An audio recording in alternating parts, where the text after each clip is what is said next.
1917 foi um ano importante na geopolítica, né? A Revolução Russa muda muito da face do mundo. A partir dali surge uma das principais potências do século XX, que será a União Soviética.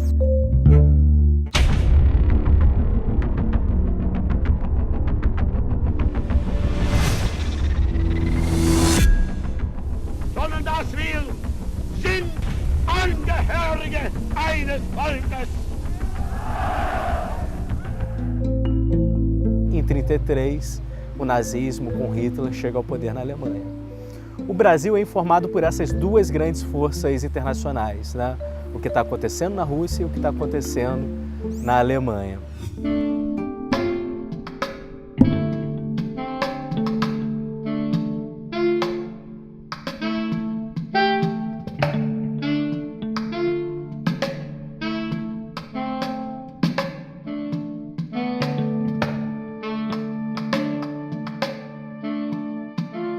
A grande habilidade do Getúlio é ver que nenhuma desses segmentos sociais que estavam surgindo na área urbana eram capazes de sozinhos ter hegemonia para ter um regime político coerente. Então a habilidade deles foi de criar instituições e organizar alianças para que você implantasse um novo projeto de Estado-nação. Sair do Brasil agrário para o Brasil industrial com um outro caráter de Estado e com outras instituições. Você tinha que organizar os trabalhadores, você tinha que garantir uma massa salarial para ter uma sociedade de consumo. Então, a habilidade do Getúlio está em fazer esse projeto. O que ele paga na história é de ter feito isso através de um caminho autoritário. Esses primeiros anos de 30 foram fantásticos no sentido de mobilização política, de organizações políticas que se formaram, de operários, de sindicatos, de mulheres, de jovens. Todo mundo tinha uma posição sobre o que seria o Brasil e como lutar por ela. A Internacional Comunista, que era o braço internacional da União Soviética, tinha colocado como secretário-geral Dimitrov, um búlgaro. E Dimitrov aprova uma nova política externa da União Soviética. Se até então a estratégia era de classe contra classe, proletariado versus a burguesia, com Dimitrov, em 1934 para 1935, a grande estratégia comunista internacional passa a ser de frente popular.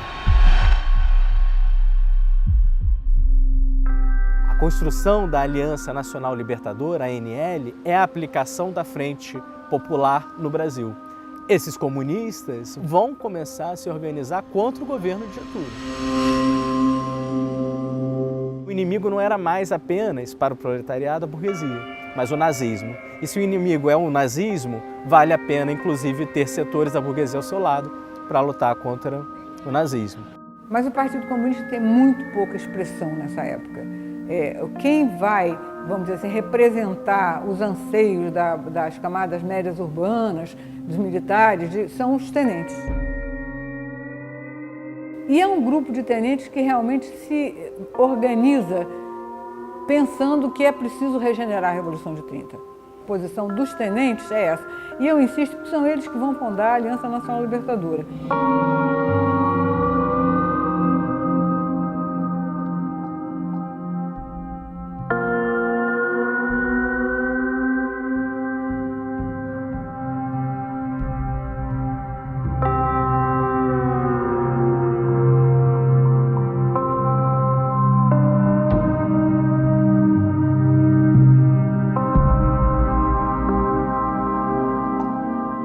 E ela era de fato enorme.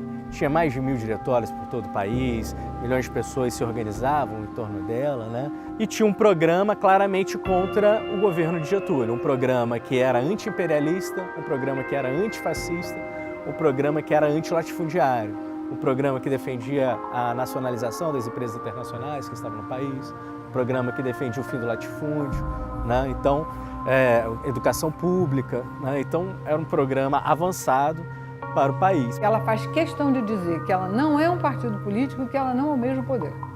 É isso nos jornais da Aliança, nas declarações da Aliança. E eles têm uma palavra de ordem, que é pão, terra e liberdade.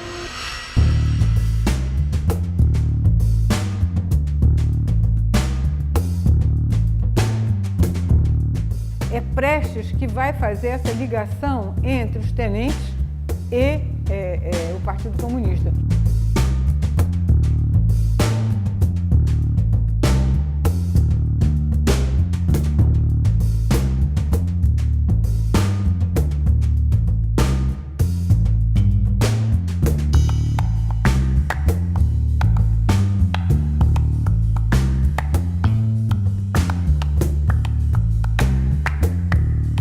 Prestes, no início da década de 30, é que vai conhecer o Partido Comunista, estará em Moscou e a partir dali que vai entrar de fato para o Partido Comunista e para, inclusive, para o movimento internacional comunista.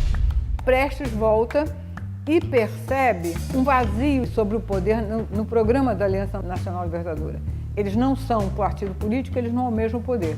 E ele entra com um documento por um governo nacional, por um governo popular nacional revolucionário.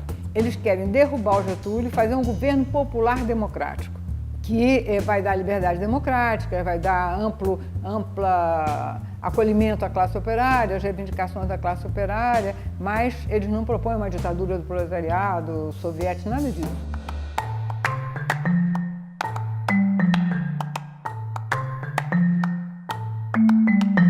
O 5 de julho é o Dia dos Tenentes, porque a Forte Copacabana foi 5 de julho, a Rebelião Paulista foi 5 de julho. Resolvem fazer uma grande manifestação em comemoração aos 5 de julho. E nesta comemoração, o Prestes faz um discurso muito mal parado. Ele termina conclamando todo o poder à Aliança Nacional Libertadora. E qual era a opinião dele?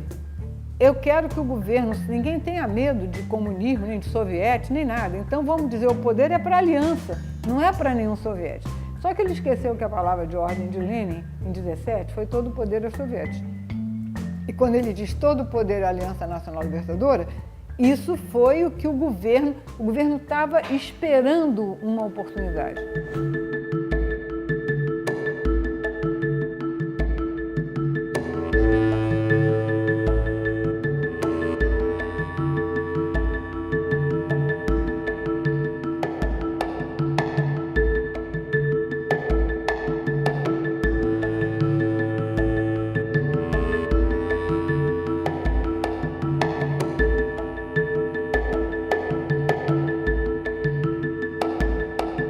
Nesta época não havia ninguém que imaginasse um caminho pacífico para qualquer transformação. Quer dizer, isso não era uma loucura, as pessoas trabalhavam apenas com essa possibilidade. O fato é que em 23 de novembro houve um estalo, houve estopim em Natal, onde soldados deram início ao que ficou conhecido como a Revolta Comunista de 35. Chegou-se, inclusive, em Natal, a se constituir um governo revolucionário popular na cidade, mas que durou não mais do que 3, 4 dias.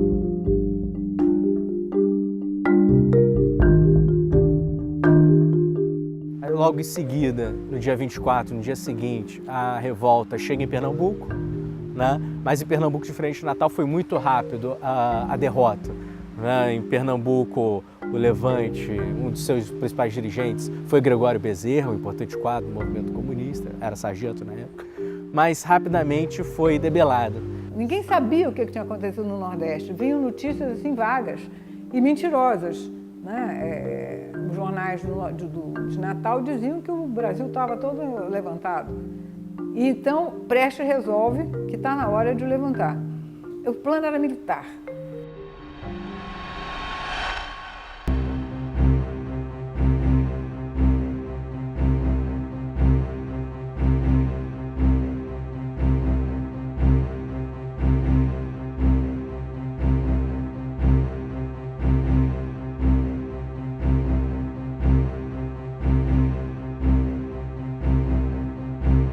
Na madrugada do dia 27, há uma tentativa de quartelada. Alguns soldados, em alguns pontos estratégicos do Exército no Rio de Janeiro, tomam os quartéis, prendem os oficiais de plantão e tomam os quartéis. No caso, aqui na Praia Vermelha, onde a gente está no 3º Regimento, e no Campo dos Afonsos, que era a base aérea. Foram os dois locais onde conseguiu haver a insurgência. A ideia deles era: vamos tomar a Praia Vermelha e partir do quartel até o Palácio do Catete, a sede do governo, para dar continuidade à Revolução. A ideia do Campo dos Afonsos era pegar os aviões e iniciar, se fosse necessário, bombardeio na cidade do Rio de Janeiro. E quando eles vão pegar os aviões para levantar voo, tinha gasolina em nenhum deles.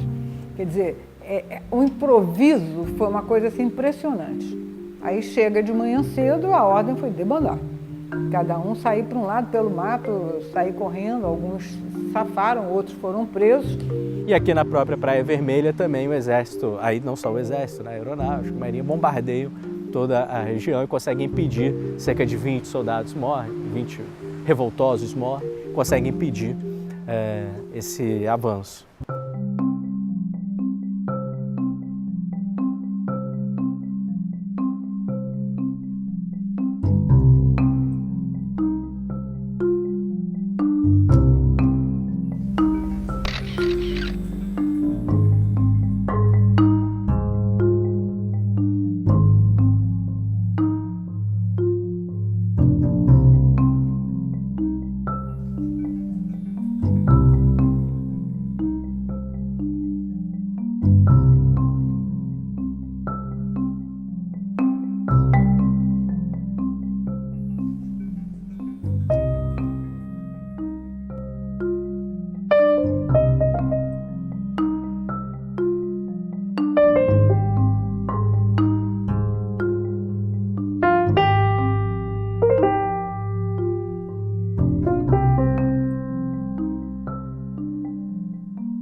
Essa rebelião de 35 foi, vamos dizer assim, com a melhor das intenções, mas a história não perdoa as tolices feitas, né? Um prato feito para o Getúlio. Ele uniu tudo aquilo que estava disperso, inclusive Flores da Cunha, em torno dele, para garantir a sua continuidade. Foi uma loucura, mas como disse Shakespeare, toda loucura no fundo tem a sua lógica. Mas do ponto de vista político foi um erro crasso. E, a meu ver, o resultado deste erro crasso foi um aumento violento do anticomunismo. A maneira de conduzir essa luta foi um desastre. E esse desastre não foi positivo para a história política e muito menos para consolidar a democracia no país, muito pelo contrário.